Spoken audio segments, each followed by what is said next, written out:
શું તમે નોર્મલ દિવસ હોય, નોર્મલ વસ્તુ ચાલતી હોય અને અચાનક જ તમને બેચેની થવા લાગે, એન્ઝાયટી થવા લાગે છે, ડર, ગભરામણ થાય છે, અથવા તો કંઈક એવો અહેસાસ થાય છે કે નક્કી કંઈક ખોટું, ખરાબ, અપશુકન થવાનું છે?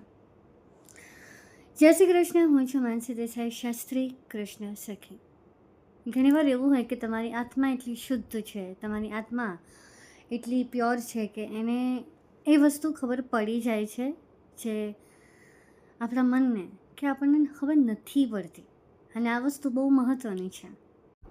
તો ગભરાવા કરતાં આ સિચ્યુએશન, એટલો સમયગાળો, એટલે ટાઈમલેપમાંથી બહાર નીકળવું એનો કોઈ ઉપાય છે, સોલ્યુશન છે?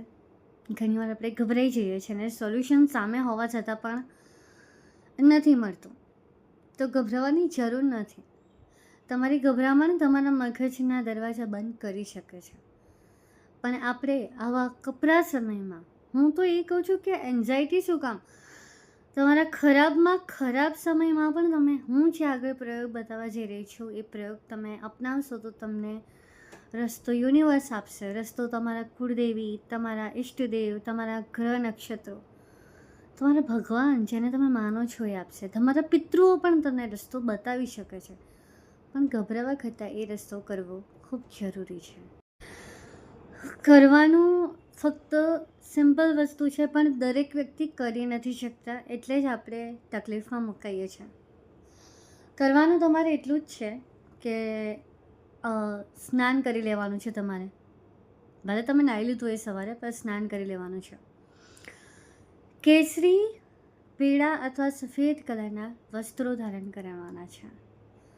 તમારા ઈષ્ટદેવનું નામ લઈને અથવા કુળદેવીનું નામ લઈને દીવો કરવાનો છે.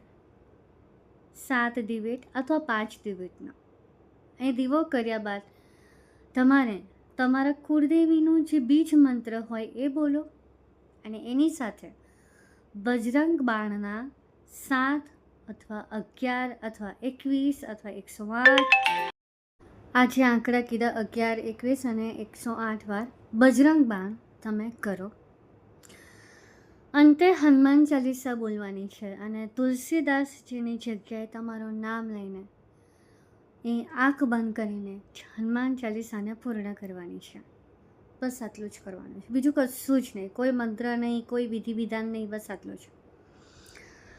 તમે પોતે ફીલ કરશો કે આ વસ્તુ દ્વારા, આ હનુમાનજી જ એક એવા દેવ છે જે તમારી અંદર આવીને પણ તમારી નેગેટિવિટીને ખેંચી શકે છે, કારણ કે હનુમાનજી એ ચિરંજીવી છે. તમે આડે તેડે રસ્તે જાઓ એના કરતાં હનુમાનજીના રસ્તા પર જશો તો ભગવાન સાચો જ રસ્તો તમને આપશે.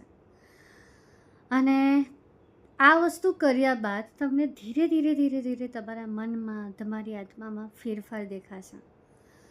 અચ્છા, આ રસ્તો તમે તમારો ખરાબ સમય ચાલતો હોય તો રેગ્યુલરલી કરી શકો, જ્યાં સુધી સારો દિવસ ના આવે.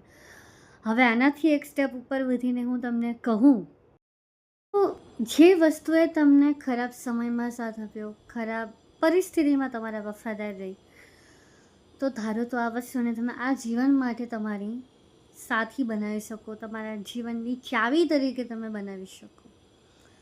રોજ કરો.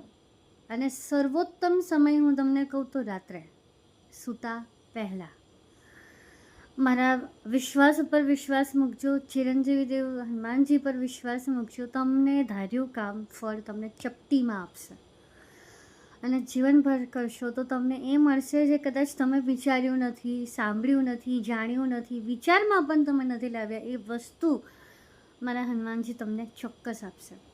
તો ઉપાય સિમ્પલ છે, પણ કરવું થોડું અઘરું છે, કારણ કે રોજ બજરંગ બાણ 7 વાર બી વાંચો, એક નાનું અમાઉન્ટ આંકડાનું રાખો તમે, તો એ બહુ અઘરું છે. પણ અઘરું છે એટલા માટે જ અમૂલ્ય છે. પહેલાં નાની નાની વસ્તુ માટે કરી જુઓ, અને એનાથી વિશેષ કહીશ કે નાની વસ્તુ તો તમે નહીં કહો તો પણ મારો ભગવાન કરશે. પણ તમારા જીવનની મોટી તકલીફ હોય તો આ પ્રયોગ કરો, અને મારો વિડીયો સેવ કરજો, એટલે તમે મને કમેન્ટમાં આવીને કહી શકો કે બેન થયું કે નથી થયું. ના થયું હોય તો પણ જણાવજો, અને થાય તો પણ જણાવજો. જય શ્રી કૃષ્ણ. હું છું દેસાઈ માનસી, કૃષ્ણ સખી.